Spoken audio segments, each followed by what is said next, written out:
Okay, so now on to activities.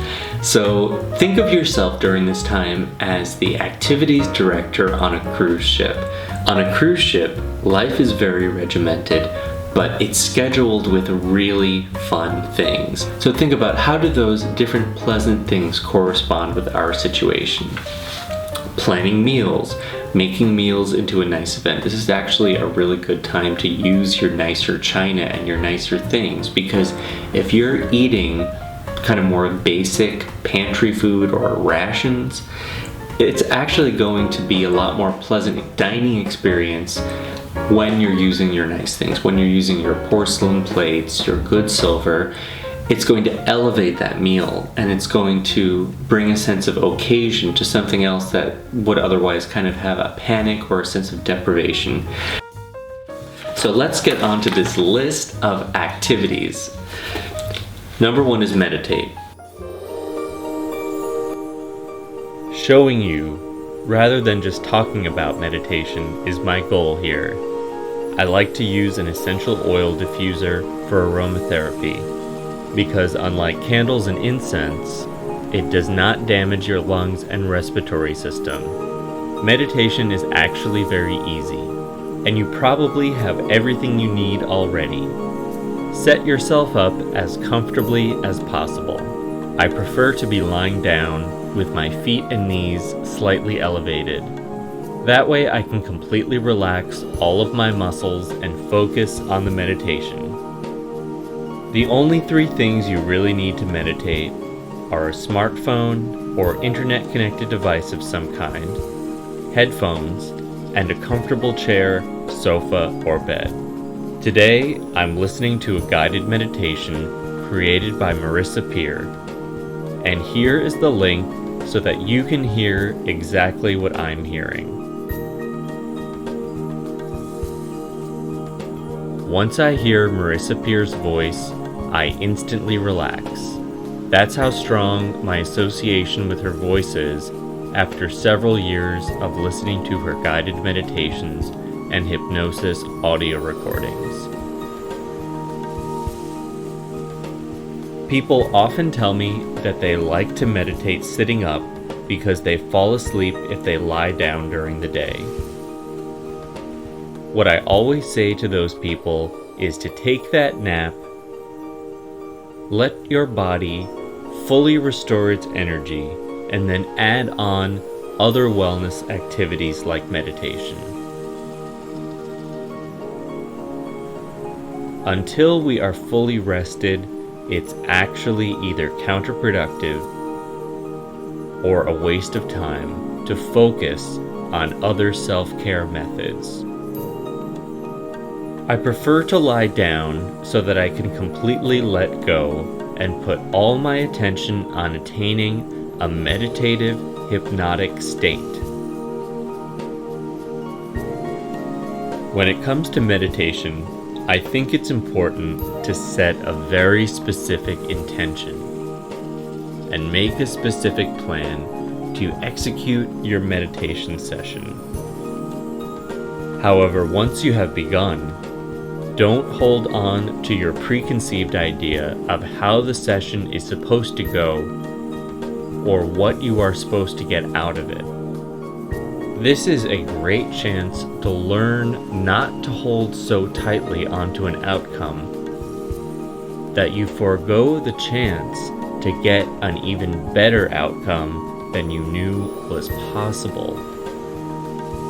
For example, if you're tired, feeling rested from a nap or going to sleep will bring you a greater gain than meditating. Therefore, refusing yourself that nap is denying yourself that bigger, better outcome. I hope that when you see how little it took for me to set myself up to meditate and do it, you'll see that this is the perfect time to integrate the most powerful mental, physical, and spiritual tool that has ever existed.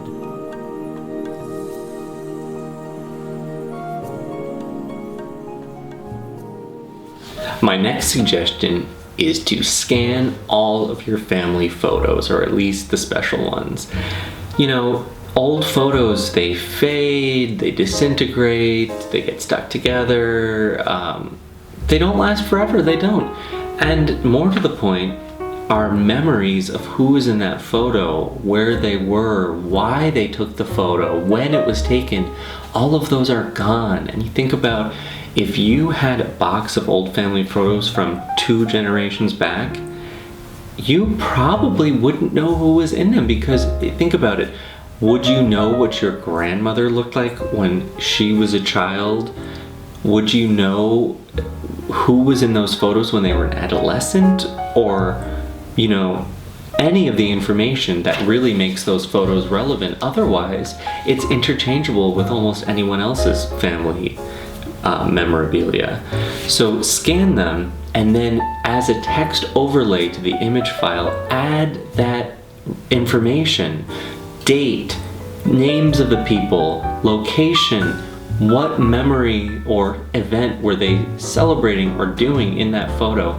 And then once you've sunk that energy into that, you can send it out 1,000,000 times. You can put them on the internet. You can send people zip files full of 1,000 of these images, and people can add other memories, and this is something that you can use to connect with your family members, and everyone can focus on sharing these wonderful family memories.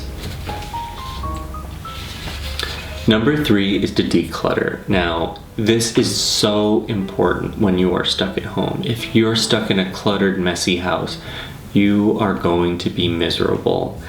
And, you know, it's easy to ignore the house when you go to the office all day and you work long hours and you come home and it's dark and whatever. You're too exhausted to deal with it. Now is the time to declutter. But here are some really helpful hints for decluttering. First of all, declutter before you clean. Get all your surfaces clear before you try to clean them. First of all, get rid of all the garbage. Second of all, put all the laundry in the laundry bin. Third of all, put things away. That'll be a first sweep. Then what is left doesn't have a place, or you actually want it where it is. And, you know, obviously we can't put our charity donations in their eventual places. We're not going to be able to go drop them off. Things are not normal. What you can do is you can bag them and box them and label them for where they are eventually destined for when things go back to normal, as they will. You have to remember that you're moving forward, both for the days where they're abnormal and the eventual day when things go back to normal. So the way to actually get decluttering to work, or to really get some momentum, is to use a timer and to declutter for no more than 10 minutes at a time. Now, the reason for this is something called decision-making fatigue. Decision-making is a muscle. It's a cognitive muscle in our minds that is finite. Just like, you know, the bicep, you can only, you know, stress that bicep before it's going to actually die, or until it's strained and you have to rest it until you can use it again. So rather than have this like 8-hour session where you're just going into complete decision-making overload and analysis paralysis, you can just 10 minutes, boom, boom, boom, boom, boom, and when it's done, walk away. If you do no more for the day, you will have made a huge improvement. You could do it once an hour, but I wouldn't do it more than that. Your decision making is a finite resource and you need to get as much out of it as possible. And obviously people are going to start getting into this scarcity panic mindset. Well, oh my God, I can't get rid of that whatever because I might need it, because it's the apocalypse and I might need every single thing. And remember, you can't get rid of it now anyway.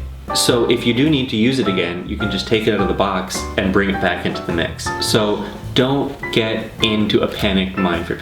Don't take those what ifs down the road to the apocalypse. Take the what ifs to, what if when everything went back to normal, I was in a better position than ever?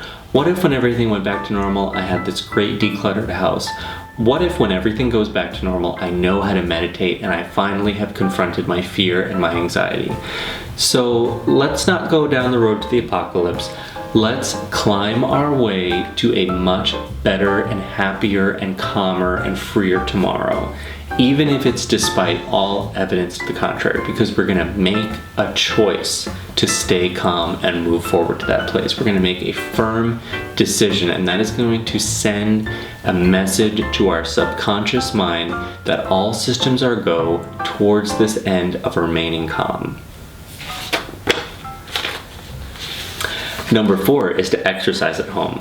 For the first time in this last week that we've been stuck in the house, I exercised at home. And I just used a resistance band. That's all I needed, and I feel so good. So much better. I've been stretching every day, which is good, but I need to exercise. It is such a part of my life. And you know what? I can do it. There is not, even if you don't have resistance bands, you can still do it. You just need body weight. There are so many amazing people on YouTube that make at-home exercise videos. So now is the time. And you can do Tai Chi, yoga, Pilates, stretching, breath work. There is so much that you can do just at home. I promise you, all you need is the will to do it. All right, so number 5 is to binge watch without guilt. So, you know what? There's never been a time where you just need something to occupy yourself like now. So just binge watch, but try to make it a special occasion. I like to have a little aromatherapy and mood lighting going on at the same time. Drink some herbal tea and make it more than just sitting on the sofa like a potato. So here is my list of TV shows that you might not have seen that will just delight you, and these shows are all uplifting and soothing for the most part. All right, Versailles, Grand Designs UK, Grand Designs Australia, Grand Designs New Zealand, Grand Designs International, Gourmet Farmer, Kath and Kim Australia, The Durrells of Corfu, Halcyon, Sanditon, That's My Boy, House of Elliot, Heat of the Sun, The Vicar of Dibley, Indian Summers, Keeping Up Appearances, Are You Being Served, Mary Berry's Country House Secrets, Mary Berry's Quick Cooking, Mary Berry's Absolute Favorites, and Two's Company with Elaine Stritch. Can you tell that I love Mary Berry?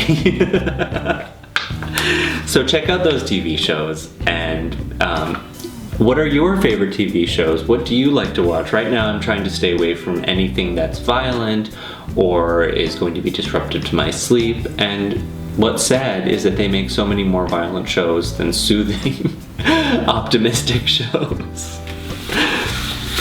All right, number 6 is, as you are the cruise activities director, why don't you plan a Twilight fireside happy hour with classical music? Now, I love listening to Mozart piano sonatas. I think they're extremely soothing, and I love piano music. Number 7, after dinner dancing. So after dinner, why not get up and dance? Whether it's slow dancing to jazz or it's twerk off contest, it doesn't matter. Moving your body around to music feels amazing, and you can dance like nobody's looking because you're quarantined in your home.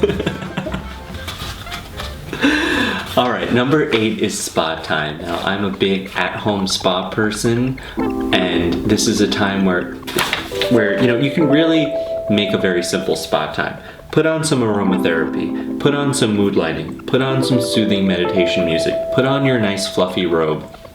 You can do a mask, you can do nail care, you can do maybe it's just the simple grooming that you do.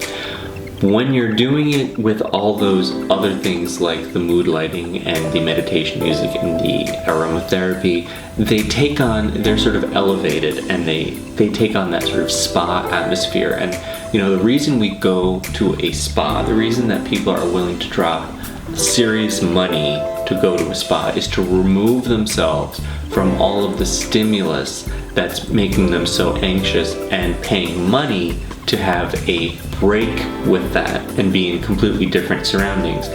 And that's great. I love spas, but what you need to do is cut out that middleman to the way you feel at the spa, and you need to realize that you can actually get yourself to feel that way. And through meditating, through self-soothing, through knowing yourself better, you will cut out that middleman forever. And when you go to the spa, you'll enjoy it all the more, because you'll realize you are relaxing at the spa, not the spa is relaxing you. And there's actually a really big difference, and maybe that's something that you can chew on and really start to discern the difference. Number 9, write your memoirs. I think every person should write a brief account of their life, because every account of life is a historical document, even if it's one page. If you wrote when you were born, where you were born, who your parents were, what they did for a living, what their ancestry was, and then you just hit on a couple big events. Where were you when 9/11 happened? What wars did you live through? What big events did you live through? What were the milestones of your life? Where did you graduate from college from? Where did you get married, and to who? What did you start a business? What are the big high water marks of your life? And then start to kind of fill in the blanks. I'm not saying to write a book. It doesn't matter if, like I said, if it's 1 page or 1,000 pages. Everyone's life story is interesting. You just don't think it's interesting because you've already lived it. So to you, it's a book you've already read and you're bored of. But to other people, it's actually very interesting. And if you're older, it's more interesting because you've lived more and the times have changed more. So if you have a lifetime of experience, why don't you start writing some of your memories? They don't have to be perfect. It's not about doing a best written anything. Do it as best you can and then send it to the younger people in the family, and then they can think about how much life has changed just in your lifetime and have a sense of perspective. And that's, yet again, something that you can do to unite your family from a distance. Right, number 10 is cleaning. There is no reason to be in a dirty house when you're trapped at home. And hey, dusting and vacuuming do not have any sanitizing antiviral powers, but guess what? They need to be done just as much as they did the day before the coronavirus happened.